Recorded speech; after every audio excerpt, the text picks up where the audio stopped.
नमस्कार, स्वागत है आपका मेरी दुनिया में। कैसे हैं आप लोग? आशा करती हूँ बिल्कुल ठीक होंगे और मैं भी बिल्कुल ठीक हूँ। तो आज मैं आपके लिए सावन के बारे में कुछ ऐसी जानकारी लाई हूँ कि आपको सावन के महीने में क्या करना चाहिए जिससे आप लाभ ही लाभ उठा सकते हैं, और क्या ऐसा नहीं करना चाहिए जिससे आपको नुकसान भी उठाना पड़ सकता है।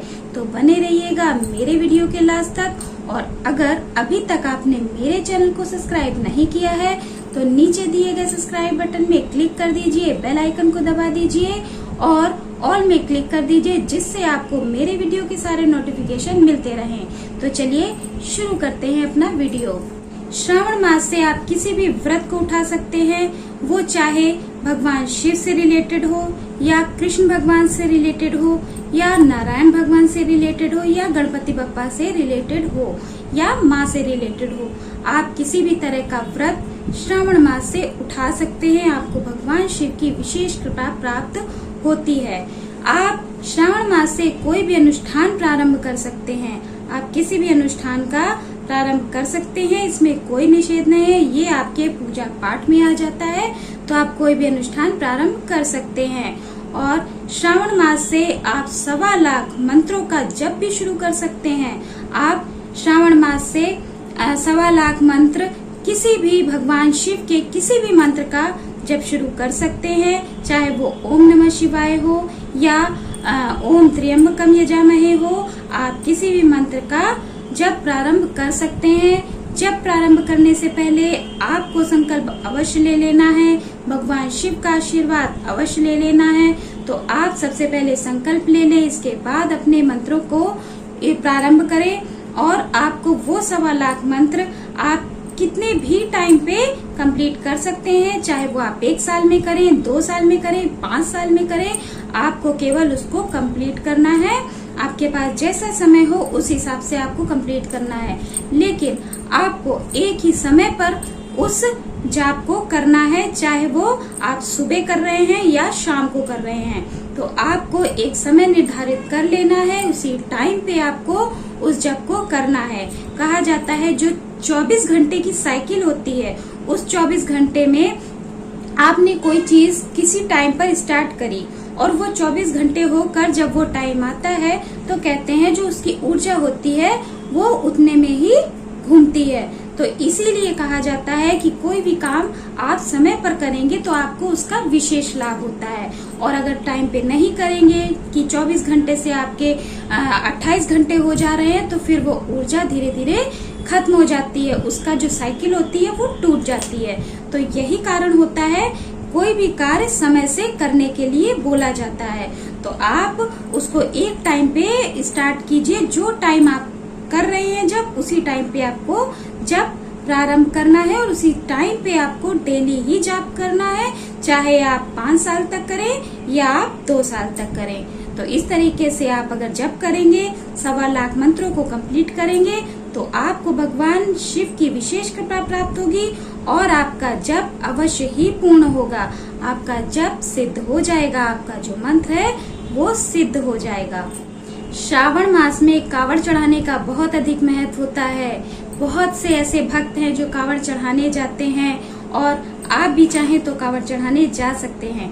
कावड़ चढ़ाने से कहा जाता है कि आपके बहुत से पाप कट जाते हैं और आपको पुण्यों की प्राप्ति होती है, आपकी मनोकामनाएं पूर्ण होती हैं। इसीलिए आप अगर चाहें तो कावड़ चढ़ाने जा सकते हैं।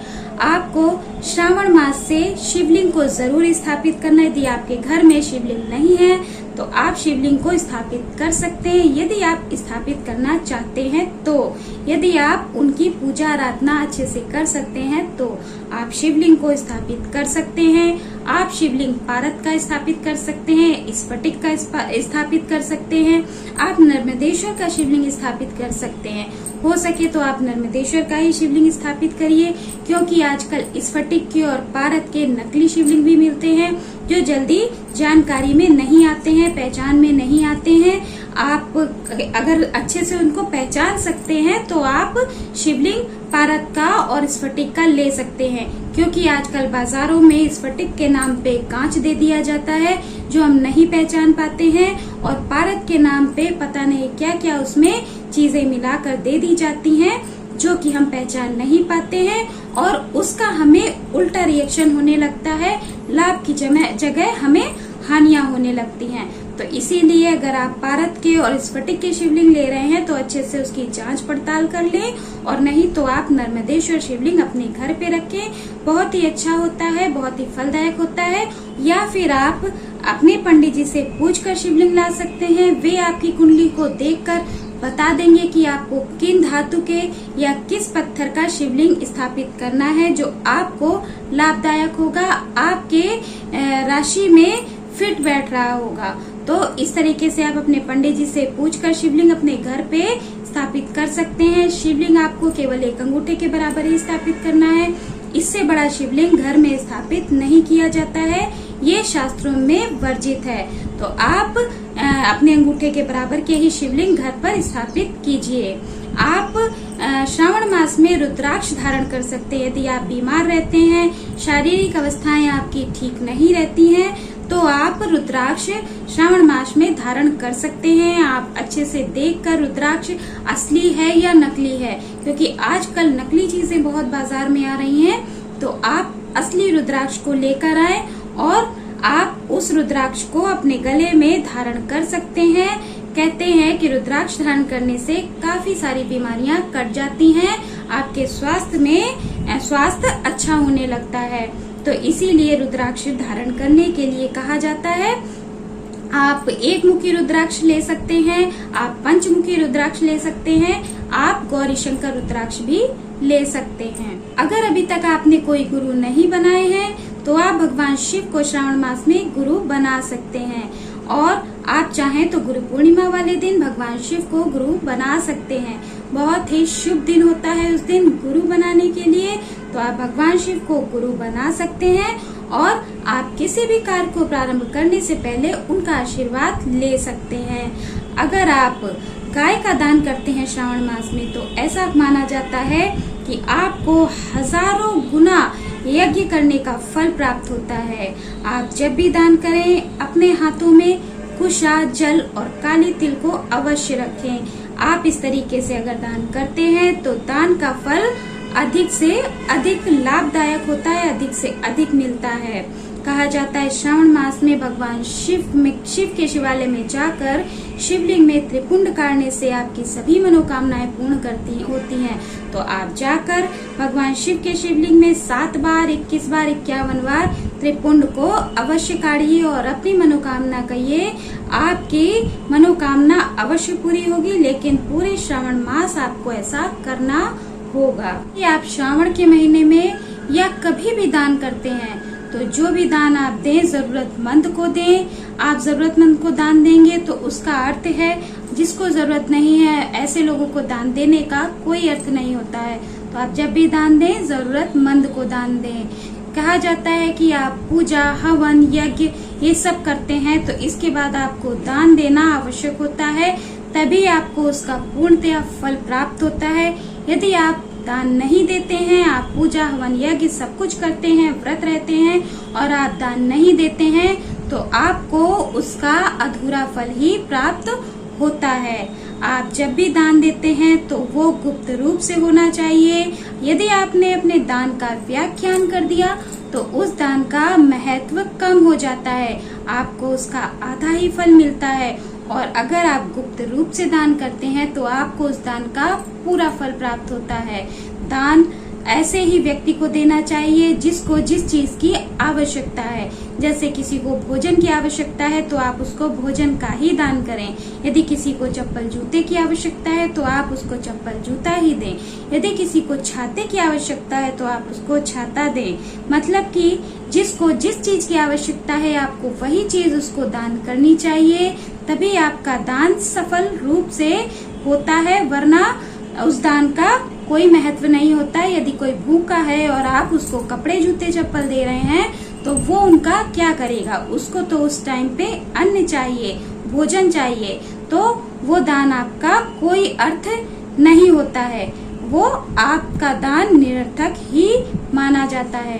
कहा जाता है कि आप पृथ्वी पर जो भी दान देते हैं, जो कुछ भी दान देते हैं, कपड़ा, पैसा, रुपया, चप्पल, जूते, ये सब जो भी आप अन्न, जल जो भी आप दान देते हैं वो आपको मरने के उपरांत प्राप्त होते हैं। चाहे आप स्वर्ग में जा रहे हैं या नरक में जा रहे हैं, जब आपको वहाँ पर जिस चीज की आवश्यकता होगी उस चीज का वो चीज आपको तभी मिलेगी जब आपने वो चीज पृथ्वी पर दान की होगी। तो कहा जाता है कि दान देने से आप जो भी दान देते हैं वो आगे आपको 10 गुना बढ़कर प्राप्त होता है। तो आप अगर छाते का दान करते हैं तो ऐसा कहा जाता है कि नरक में भी ऐसी बहुत सी अवस्थाएं आती हैं जहां पर आपको कभी छाते की जरूरत पड़ती है, कभी जूते चप्पल की जरूरत पड़ती है, कभी आपको जल की आवश्यकता होती है, खाने की आवश्यकता होती है, जो आपको ऐसे नहीं प्राप्त होता है। आपको तभी प्राप्त होता है जब आप दान करके आए हो या फिर आपकी पीढ़ी का, या जैसे कि आपके नाती हैं, पोते हैं या आपके बच्चे हैं, वो आपके नाम पे दान को निकाल रहे हो, तो तभी आपको वो दान प्राप्त होता है। मतलब कि वो चीजें प्राप्त होती हैं जो आपने दान कर रखी होती हैं। आपको वहाँ पे यदि कपड़े की आवश्यकता है तो आपको कपड़े तभी मिलेंगे जब आपने कपड़ों का दान किया होगा। यदि आपने जीवन में केवल रुपए का ही दान किया है तो आपको अब वहाँ पर नरक में आपको केवल रुपए ही मिलेंगे, जिसका आप कुछ भी नहीं कर सकते हैं। सावन का महीना हो या फिर कोई और महीना हो, आपको दान जरूरतमंद को ही देना चाहिए। जब आप जरूरतमंद को दान देते हैं तो आपके दान का अर्थ होता है। यदि किसी को जरूरत ही नहीं है और आप दान दे रहे हैं उसको, तो उस दान का कोई अर्थ नहीं होता है। इसीलिए जब भी दान दें, जरूरतमंद को दान दें। ये वीडियो ज्यादा लंबा हो गया है, इसीलिए इसका दूसरा पार्ट आपको दूसरे वीडियो में मिल जाएगा। यदि आपको मेरी ये छोटी सी जानकारी अच्छी लगी हो तो मेरे वीडियो को लाइक कर दें, शेयर कर दें और कमेंट में ओम नमः शिवाय, जय गौरा मैया की अवश्य लिख दें, ताकि आपको उनका आशीर्वाद हमेशा मिलता रहे।